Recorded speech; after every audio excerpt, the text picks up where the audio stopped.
Sempre que iniciamos o SketchUp, aparece-nos este menu de boas-vindas. Basicamente, este menu serve para definirmos o template com o qual nós vamos iniciar o nosso trabalho.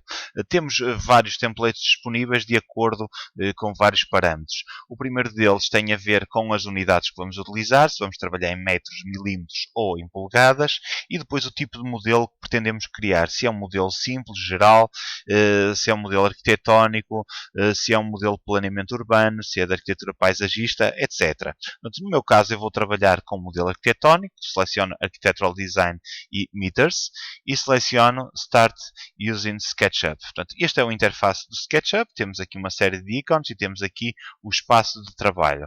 Eu vou começar por apagar este senhor que aqui está, clico sobre ele e carrego na tecla Delete.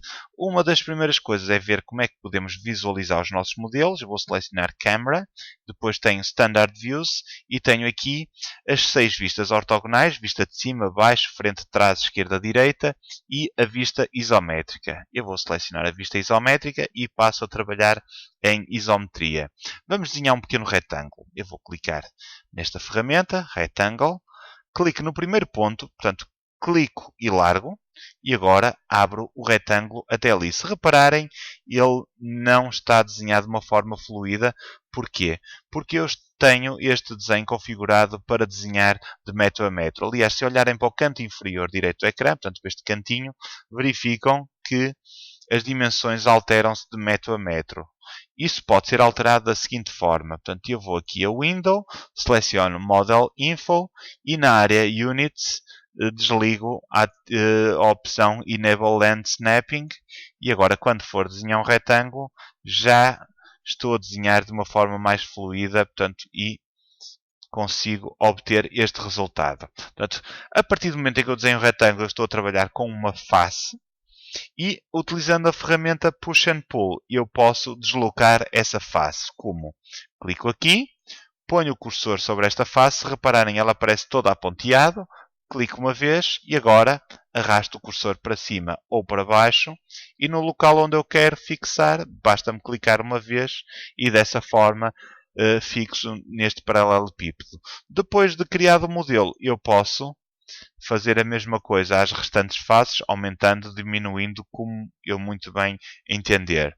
Utilizando a ferramenta Rectangle, por exemplo, nós podemos ainda subdividir as faces deste paralelepípedo. Portanto, eu desenhei aqui um retângulo nesta face e agora com a ferramenta Push and Pull, se eu puser o cursor numa área ou na outra, eu verifico que elas são independentes. Portanto, eu basta-me clicar sobre esta e posso deslizá-la para a frente ou para trás e modelar como muito bem entender. Aliás, partindo do princípio que nós temos faces independentes, nós podemos utilizar essas faces para desenharmos de acordo com os planos que são paralelos a essas faces. O que é que isto quer dizer? Se eu vier, por exemplo, aqui à ferramenta Circle e puser o meu cursor sobre esta face, e eu sei que ela está sobre a face porque parando o cursor aparece-me aquele retângulo que diz On Face, e eu clico num ponto, clico noutro e eu tenho a certeza que estou a desenhar sobre esta face. A mesma coisa se eu fizer aqui e a mesma coisa aqui. Se eu usar a ferramenta Push and Pull, eu verifico que a face foi subdividida e eu posso trabalhá-la de forma independente. Também, quando eu desenho, por exemplo, um retângulo e puser o cursor sobre uma aresta, eu verifico que este ponto azul muda de cor para vermelho e, em vez de me aparecer a informação on face, aparece-me a informação on edge. Quer dizer que eu estou sobre a aresta. Aliás, nós no SketchUp temos vários pontos notáveis que podemos ir buscar. Por exemplo, se eu puser aqui, aparece-me endpoint. E se eu puser aqui a meio, aparece-me midpoint. E eu posso usar estes pontos de referência para gerar mais faces e desta forma modelar o meu objeto como eu entender. Outro aspecto extremamente importante no SketchUp é a forma de visualização. Muito basicamente, nós temos 3 ferramentas principais de visualização.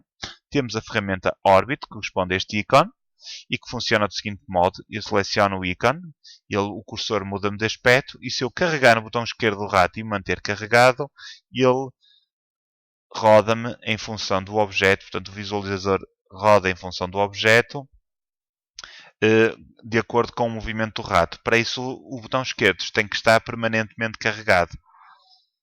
A mesma coisa com a ferramenta seguinte, que é o Pan, onde eu posso acertar e enquadrar melhor o objeto no ecrã.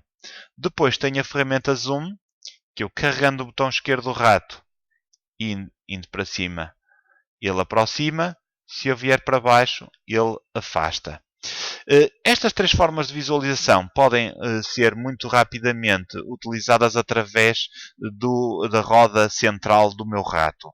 Se eu carregar na roda do rato, metendo-a para dentro, o meu cursor muda para a função Orbit. Se eu largar, ele volta ao normal. Portanto, se eu manter o botão carregado, ele faz-me o Orbit. E agora, mantendo o botão carregado, e se eu carregar também na tecla Shift, ele faz-me o Pan. Largo e ele volta-me ao Orbit. Carrego no Shift. Estou com a roda e com o Shift carregados ao mesmo tempo. Com a roda do rato, se eu aproximar ou afastar, portanto, se eu rodar para a frente ou para trás, eu aproximo ou afasto-me. Com a particularidade que eu estou a aproximar-me do ponto que eu estiver a focar. Por exemplo, se eu puser o cursor aqui e se rodar o rato para a frente, eu aproximo daquele ponto. Se por outro lado eu puser o cursor ali e aproximar, eu estou-me a focar naquele ponto. E, portanto, eu desta forma consigo controlar muito bem o meu espaço de trabalho. Vamos apagar este modelo. Portanto, eu vou carregar aqui na ferramenta de seleção. Vou carregar no botão esquerdo do rato e vou mantê-lo carregado aqui fora da área. E vou fazer uma janela que abranja todo o objeto e largo neste canto. Fica tudo selecionado e eu carrego na tecla Delete. Vou desenhar um novo retângulo e vou elevá-lo. Seleciono Push and Pull e cá está. Vamos aqui enquadrar melhor. E agora o que eu pretendo é gerar aqui um telhado no topo deste paralelepípedo. Como é que eu vou fazer? Para começar vou dividi-lo em duas partes iguais. Vou à ferramenta Line. Ponho o cursor sobre a aresta, mas até me aparecer a informação midpoint. Clico aqui e faço a mesma coisa do lado oposto. Midpoint, cá está. A partir deste momento, temos aqui duas faces independentes. Vou selecionar a ferramenta Move. Vou selecionar a linha e vou mover a linha a meu belo prazer. Como podem ver, eu elevei aquela linha e com ela foram todas as faces ajustadas. Mas se eu verificar com mais atenção, vejo que a linha não está a meio, portanto o telhado não está a eixo. Eu vou anular este movimento, vou novamente selecionar a ferramenta Move, seleciono a linha e agora, se repararem, ao deslocar o rato, desde o ponto inicial que eu selecionei a linha até a localização do cursor, existe uma linha ponteada, que neste momento está ponteada a preto. Se eu deslocar um bocadinho para a direita, ela vai mudar de cor, vai passar a ser azul, não é muito perceptível, mas vai-me aparecer aquela caixa que me diz On Blue Axis. Estão a ver?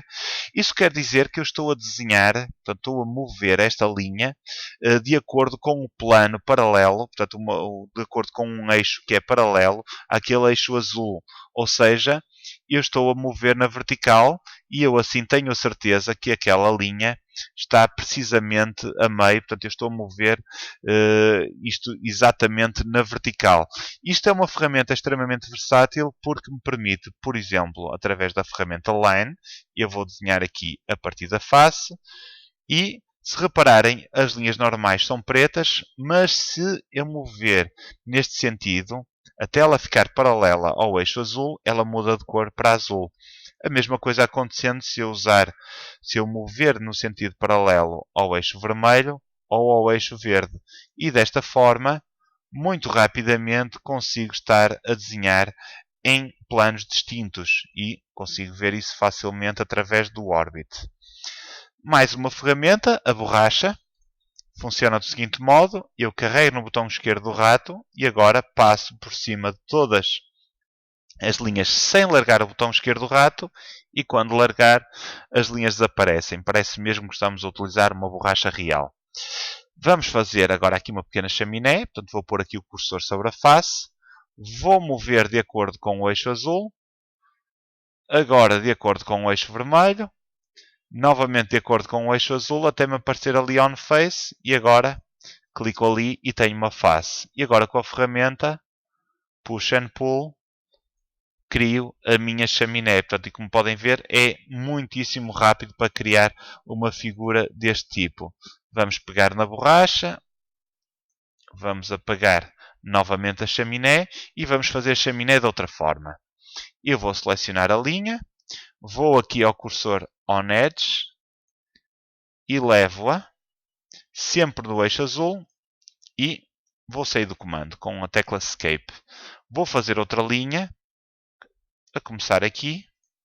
E desta vez, ao elevar, vão verificar que em determinados pontos-chave ele alinha-me, portanto, ele permite-me definir em relação à linha anterior os pontos de referência, ou seja, o ponto inicial, que seria aqui, e o ponto final, que seria ali. Portanto, eu aqui tenho a certeza que este ponto está exatamente ao mesmo nível daquele e que estou a criar uma face. E agora, com a ferramenta Push and Pull, posso criar novamente a chaminé através de outro método, com a nuance que aqui estou a dividir esta água em duas faces distintas, que pode ser corrigido com a borracha, carrega e mantém carregado, passa em cima das linhas e agora largo o botão esquerdo do rato e cá está. Agora vamos aqui criar uma pequena escada com esta ferramenta,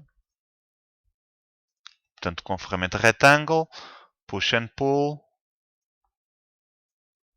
puxamos os degraus aqui para baixo. Vamos apagar esta linha que está a mais. E podemos também criar agora aqui uma janela, aqui uma porta, aqui outra janela e com um push and pull